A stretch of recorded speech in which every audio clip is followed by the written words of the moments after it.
and inpatient hyperglycemia management and management of critical and non-critical patients. So, insulin was discovered by Banting and Best in 1921. It was one of the greatest discovery which changed the course of medicine, and they were awarded Nobel Prize for that, and they shared with Colip and MacLeod's. And insulin, as we know, is a 51 amino acid with A chain and B chain after the removal of C peptide and signal molecule. So over a century, we have newer molecules now with small changes in the insulin molecule, where if you take Lispro, small change in swap between lysine and proline gives Lispro, and similarly in the B chain at 28 position, if you insert aspartate, so it will become aspart insulin. So all these have different advantages that I'll be dealing. So coming to why it is important to control glycemic is because as shown in UKPDS, even 1% drop in HbA1c reduces by complications by like death by 21%, microvascular complications by 37%, heart attack by 14%, low limb ischemia by 43%, and strokes by 12%. So coming to current scenario in India, so there are a lot of studies which show there is suboptimal control in our patients, like Indian Diabetes Care Index and other. All these studies show HbA1c more than 8.5 in all the diabetes, and some of them above 9. And one more landmark study, so which was a longitudinal study, where they have shown almost 4 out of 5 patients were uncontrolled, and 1 out of 4 patients of type 2 diabetes, only 1 out of 4 were on insulin, and average HbA1c was 9.2. And after introduction of, after adding another OAD to already more than 3 OADs, there was not much change in HbA1c. And also those who were kept on insulin, there was drastic improvement in this study. So there are a lot of barriers to insulin therapy, like patient-related barriers, like cost, compliance, dose titration difficulties. They will not be coming to follow up, and risk of hypoglycemia, serious illness. And as soon as you tell them you you need insulin, they run away. Like they will go to some other practitioner. So one such patient came to me once he was prescribed insulin by some physician, and he came to me for not taking insulin. So what happened next? I really stopped insulin for him, but the reason was I'll let you know in further slides.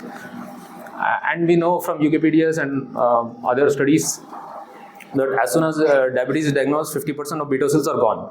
And once you start treating, because diabetes is a progressive disease, they go on losing beta cells. But if you intervene with initially with insulin, there is chance of saving the beta cells through reducing the stress on the beta cells. And that is also known as legacy effect, which will reduce the risk of complications in diabetic patients. And coming to insulin, physiologically it is secreted throughout the day at the basal level, and again it will be secreted during the meal time. So if we mimic this physiology like with the basal bolus regimen, it will be more physiological and more effective therapy.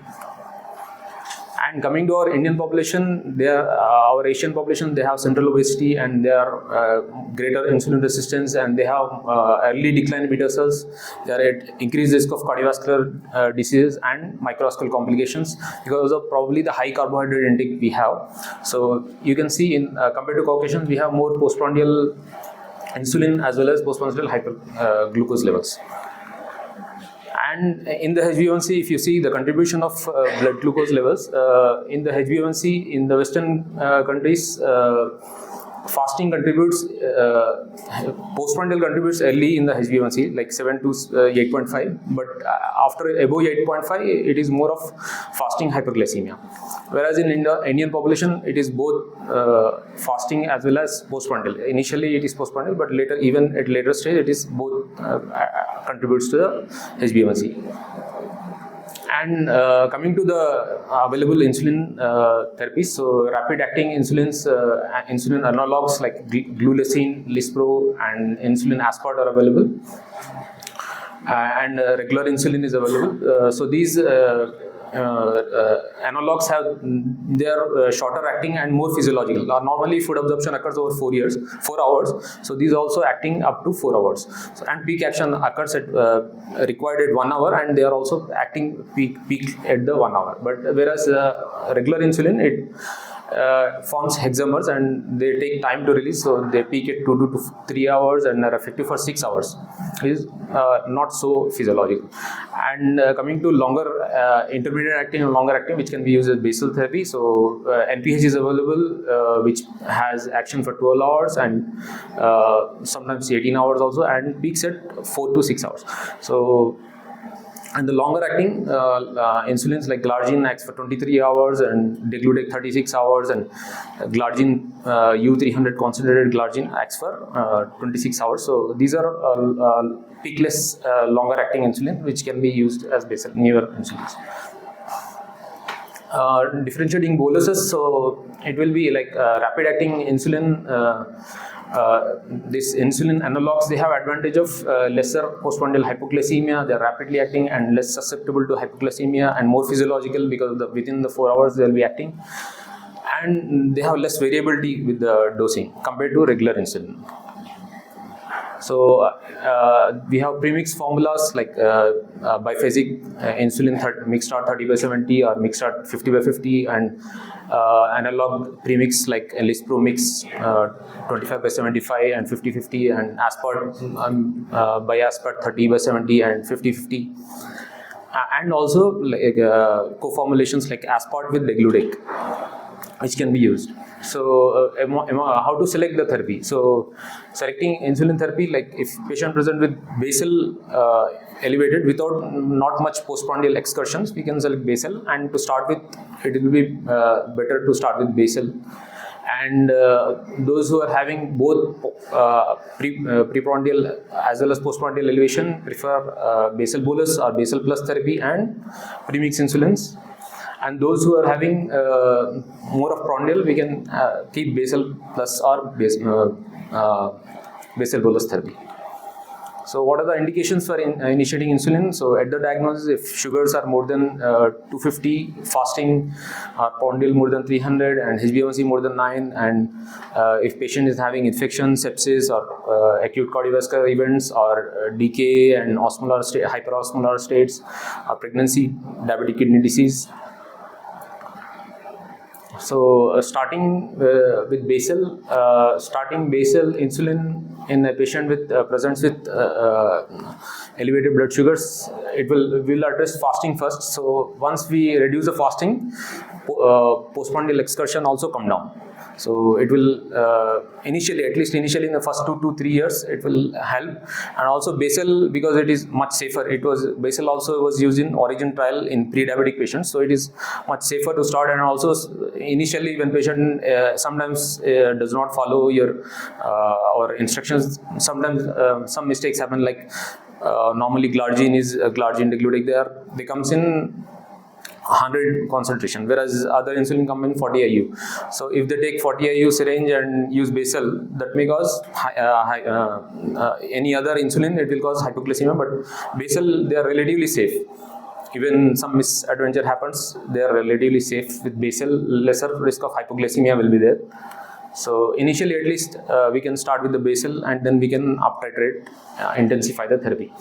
So in this study, in landmark study, starting with insulin basal, there was a good reduction in HbA1c as well as fasting and postprandial sugars. And initiating glargine has demonstrated significant improvement in this another study, a post-hoc analysis of FINE, Asia and GOAL. So HbA1c reduced and fasting plasma glucose also reduced. Also guidelines also recommend starting with the basal. ADA guidelines and our Indian guidelines recommend starting with basal. And basal starting dose can be based on the weight and HbA1c levels. We can keep like a 60 kg individual, we can start with 12 units. And if HbA1c is more than 8, we can start with 8 units. And depending on the weight, we can increase the dose. So to start basal, start with 10 to 12 units or 0.1 to 0.2 unit per kg body weight, and we can monitor the blood sugar levels and titrate based on the fasting plasma glucose and monitor HbA1c at the 3 months. So compared to basal, compared to other insulin like premix and other, basal is more simple and flexible, single dose, single one time. So most of the patients, they say, I don't want insulin. So you can convince just one insulin a day can help you reduce sugar levels, and which is much safer. So they can start low risk of hypoglycemia and better satisfaction with the single dose. And as diabetes progresses, there is need for intensification. So if postprandial sugars are not controlled after some time, that happens. So then HbA1c does not reach your target, and postprandial hypoglycemia, as you know, it is causes oxidative stress, and it is one of the risk factors for cardiovascular disease as well. So we need to intensify the basal insulin. So basal prandial coverage with basal bolus therapy is more physiological, as well as it will mimic the physiology, as well as it will suppress the glucose production from the liver, and it will cover the postprandial elevation of sugars. So we have the basal and bolus, basal bolus therapy. So basal plus bolus. So here we can start with 50% basal and 10 to 20% boluses in each of the meal. So intensification of basal insulin. So either we can add another prandial insulin, or we can shift to premix insulins. So comparing basal bolus insulin, it is more flexible, basal plus therapy, where you can add one prandial coverage or two prandial coverage, or you can keep whole 3 coverage. Patient satisfaction also will be better, particularly those who have erratic meal times. For them, basal plus therapy is better compared to premix insulin. But premix has advantage of only 2 injections, so 2 bricks, so that is also convenient to the patient. So coming to intensification of basal therapy, so basal plus therapy or basal bolus therapy is more physiological, covers the basal as well as prandial coverage. As premix has a disadvantage of not covering the lunch, and there is risk of hypoglycemia just around 1 p.m. So because the NPH or the premix analogs, they have peak around, not premix analogs, most of the regular NPH mixed insulin, they have NPH has peak around 1 p.m. So that will cause hypoglycemia around 1. So they can have early lunch to prevent that. So here glargine intensification has reduced nocturnal hypoglycememia compared to the premix insulins, you can see, with much better HbA1c levels.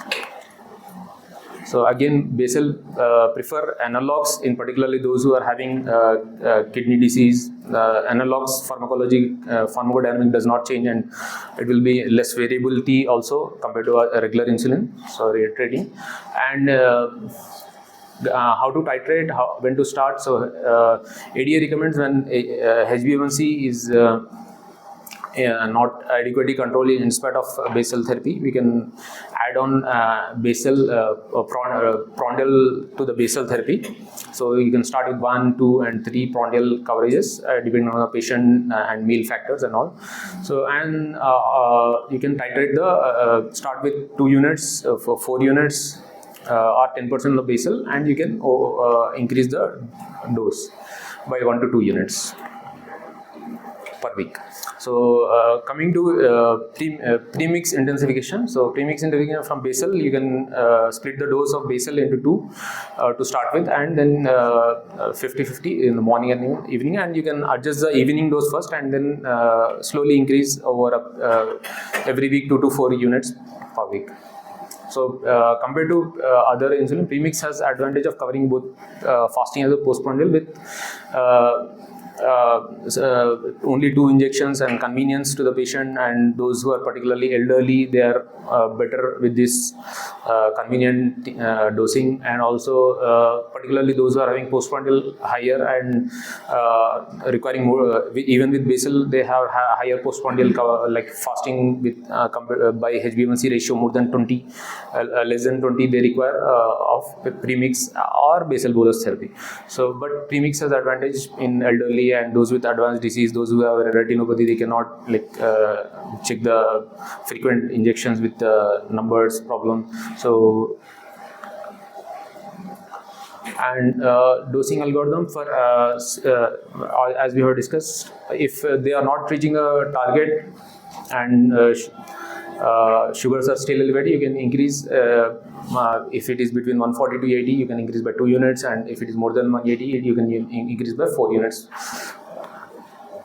And concomitant other OADs, most of the OADs you can still continue to give, which will reduce the insulin dosage overall. And but thiazolidone should be avoided because insulin resistance protects the patient from hypoglycemia. So if you give insulin sensitizers like thiazolidone or metformin still can be given, of course, but thiazolidone you should be more careful because it more sensitizes the for insulin. So if insulin resistance is gone, again risk of hypoglycemia will be more. Most other therapies can be given, and GLP-1 analogs are also coming along with like liraglutide degludec combinations are coming, where basal degludec covers basal and liraglutide covers the postprandial coverage. And coming to hypoglycemia, fear of hypoglycemia is one of the most important barrier to insulin therapy. So patient, once they are afraid, they will not do up titration, they will not come for titration, and they will reduce insulin dosage as well. So this fear of hypoglycemia has it prevents intensification as well, and all the complications from uncontrolled diabetes can occur with this fear of hypoglycemia. So most important is self-monitoring of blood glucose. It should start with as soon as diagnosis of diabetes happens. And now we have, apart from SMBG and HbA1c, you can also go for other like CGM, where continuous glucose monitoring and fasting, as well as other nocturnal hypoglycemia and glycemic variability has come into picture. So there are studies which show that more than 10% drop in time in range is associated with increased risk of all the comorbidities, all the complications of diabetes. So time in range, normally in type 1 and type 2, it is recommended time in range should be between 70 to 180, more than 70% of the time. We have our workshop on that, so I'm not going to detail in that. And an effective therapy should have a balance between the safety and efficacy. It should be effective as well as safe. So there should be good efficacy and safety. So to prevent hypoglycemia and to treat it. So this patient I discussed earlier. So I prescribed him insulin again. Initially I prescribed him insulin and asked him to, I explained him about hypoglycemia, because education on hypoglycemia is most important. Every patient who is on insulin should know about hypoglycemia, and most of the diabetic patients should know. So I educated him about hypoglycemia, and he said, I am already having these symptoms. So when I heard, I realized that he was his physician slowly escalated dose, and he had continued to had hypoglycemias. So for that he was taking extra meals. He was taking 2 extra meals. He was eating 5 times a day. So with that, his sugars were 400 like that. So once I discussed regarding this, and I reduced the OAD's dose and sent him. After 1 week, he came with absolute normal sugars without any need of insulins. So like when OAD failure occurs, you should start with insulin, but it should be really a OAD failure, not because of high intensified treatment of OADs. So education of patient of hypoglycemia is important, and they should be consulted about diet and exercise, because appropriate time of diet and also appropriate diet should be taken at the time. Some patient, if they delay the diet, hypoglycemia can occur. They should know about that. And medication adjustments with other hypoglycemic agents should be done, and it should be reviewed. And management of hypoglycemia also should be educated to them, and ingestion of 15 to 20 grams of carbohydrate should be given if sugars are less than 70, and recheck every 15 minutes. And if still it is low, then they should repeat the carbohydrate intake, and they should consume a starchy carbohydrate after that. So coming to inpatient hyperglycemia management, inpatient hyperglycemia is also with increased risk of infection rates and increased hospitalization stay and increased mortality. So we can see, like in this study, mortality in ICU increased by 3-fold and 4-fold compared to those who are less than 200 blood sugars. So again, hypoglycemia is also a major factor in hospitalized patients. So those who are factors for development of hypoglycemia in these patients are like organ failure, like heart failure, renal failure, advanced age, advanced liver disease, and intensified treatment therapy, and infections. Infections can cause both hyper as well as hypo. So coming to hospitalized patients, we can, those who are non-critically ill, with mild hyperglycemia, less than 200 blood sugars and less than 2 anti-diabetic medication and insulin need, we can keep on same OADs, or we can add some basal therapy. And those who are moderate hyperglycemia between 200 to 300 and between on multiple OADs and dose requirement is less than 0.6 units per kg body weight, then we can go for basal plus or basal corrective therapy. With 0.2 to 0.3 units of basal and corrective doses in between, along with the coming to severe hypoglycemia, those with more than sugars more than 300 and on multiple OADs and insulin requirement more than 0.6 unit per kg body weight. Such patients should be on basal bolus therapy ideally, and all the type 1 diabetes should be started on basal bolus, and preferably always on the basal bolus therapy. So critically ill patients, they should be monitored with continuous insulin infusion, and particularly DKA patients and those with severe DKA patients, hyperosmolar states. So those patients should be managed with continuous insulin therapy, and then can be shifted according to their insulin requirements to the basal plus or basal bolus therapy. So our target should be between 140 to 180, which is shown in number of studies to have much safer as well as effective. In young patients, we can target even 110 by 110 and 140, and it is not recommended to less than 140 and more than 180.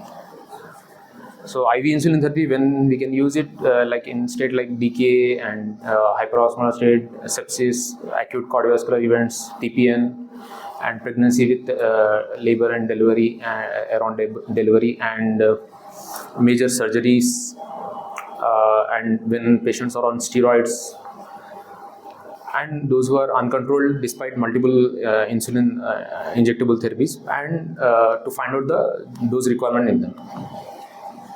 So advantages of IV insulin therapy: it is short, rapidly acting, and so we can titrate the dose, and we can reduce the dose when patient is predictable to have hyperglycemia, and we can rapidly reverse the glucotoxicity and lipotoxicity, and it removes the need for multiple injection, but disadvantage, it should be monitored carefully, and patient will be ambulatory, so the dose requirement will be somewhat lesser, but once you higher daily requirement will be there for them, and prolonged disconnection and failure of the titration, and this can cause hyperglycemia as well. So initiating, we can use 1 unit of insulin, 1 ml of NS, and we can prime the IV set, and we can start the insulin infusion at the depending on the blood sugar and the body weight. You can start the insulin, like if blood sugar levels are 325, like you can start with bolus of 3.25 units, and you can keep start with 3.5 unit per kg per hour, 3.8 per hour, and subsequently you can adjust the dose.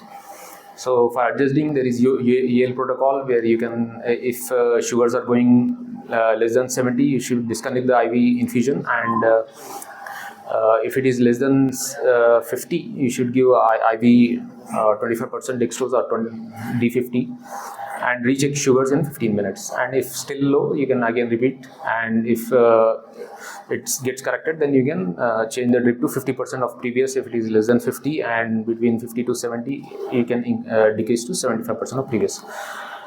And those who are having uncontrolled sugars despite IV infusion therapy, you can increase the drip rate by 2 factors depending on the blood sugar levels, and the drip rate can be and the blood sugar levels and the rate of change in blood sugars. You can adjust the dose depending on this protocol. You can, like, if current rate is between 3 to 6 and rate is you can change in rate is 1 unit. You can if it is requirement is rate 1 unit delta change, you can increase by 1 unit, like that. So again, monitoring in ICU, then you have to check initially hourly, and then once sugars are under control, you can check 2 hourly, and then once patient is more stable, every 4th hourly you can check, and you should resume hourly checking if there is any change in clinical condition or nutritional intake, or any change in infusion rate or significant change in clinical conditions and all. And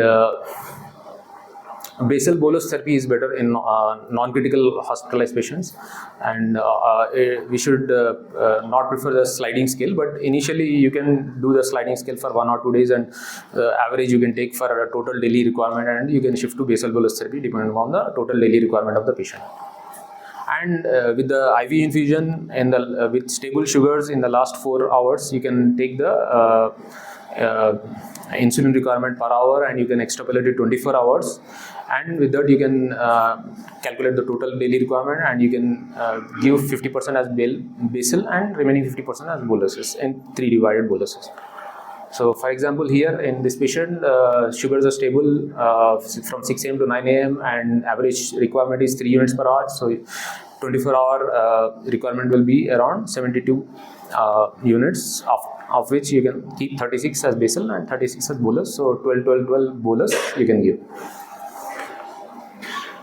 So always prefer a sliding scale. Sliding scale is more retrospective rather than prospective. We should do prospective corrections rather than retrospective.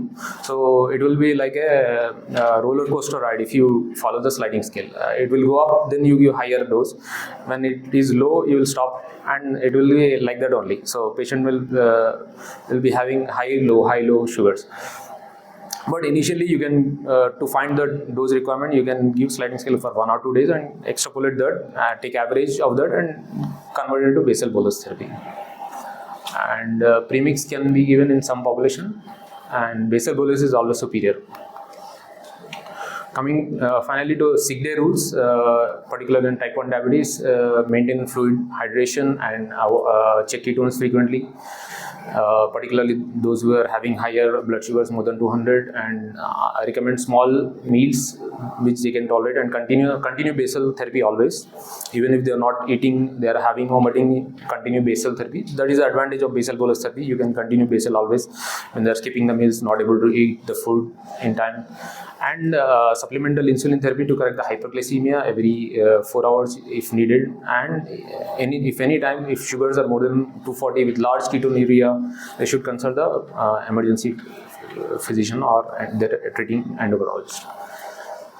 Finally, coming to the newer insulins, we have Icodec, which is weekly once basal insulin, which can be started at 70 units, that is 10 units per day into 70 units to start with, and every weekly you can titrate with 20 units up.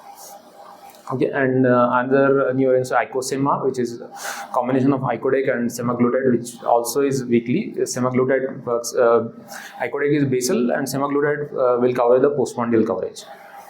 And Afreza, inhaled insulin, it is also newer insulin available. Thank you for your patient listening, and I thank everyone.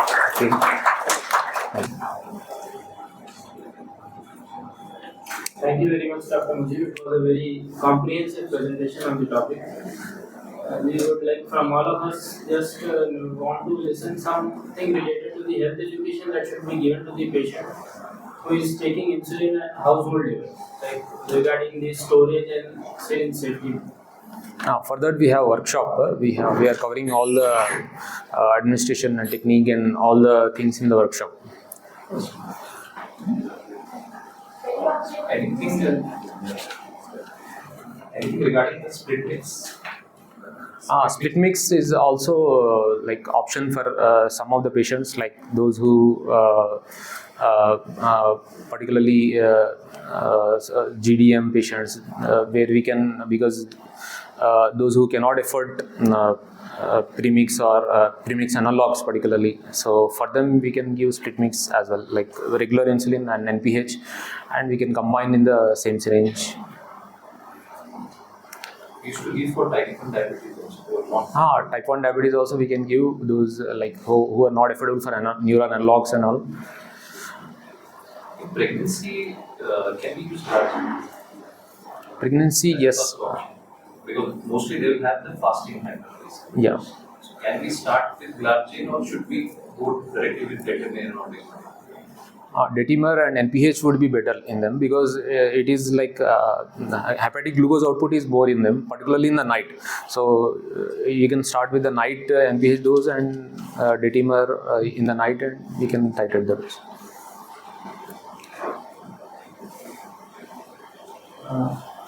We have premix and basal plus regimens. Yes, sir. So, how about GLPs, basal plus GLPs and premix? The difference between them is are those better? Are those better compared? Basal plus GLPs, now we have Lixi plus Latin. Yes. Compared to basal plus Prandial. Yeah. Those compare. So basal plus glargine, it also has the advantage of reducing the weight of the patient and reducing the progression of the diabetes. So definitely it will be comparatively superior because of the added advantage of renal outcomes and cardiovascular outcomes as well. But affordability is again a problem. How do you convince your patient to start an insulin? Main thing is they won't live one. So what I usually do is I tell them you start with one single dose basal glargine. So usually they comply, they agree with that. Like one single dose, they usually will be okay. More adamant, they don't want no need at all. Then we have to tell them about. Without needles, you can take something. So I think that will be coming in future, something which can be applied as a patch or something, like Afreeza has come, inhaled insulin. But for now, we can convince them that a single dose you can take for a day, that will help in most of the insulin cover. Single weekly will be more better, probably Icodec probably will be much more better. Thank you. We should not start oral glycemic. Somebody coming with beta cell failure. Okay. They change the doctors because what we told, they will change the doctors because they started insulin. I think we should stick to our protocol. We should not let get suppressed by patient examination and start some SGLT2, especially SGLT2, in the scenario when they are not giving insulin. So they can land up with glycemic peak also. Yeah.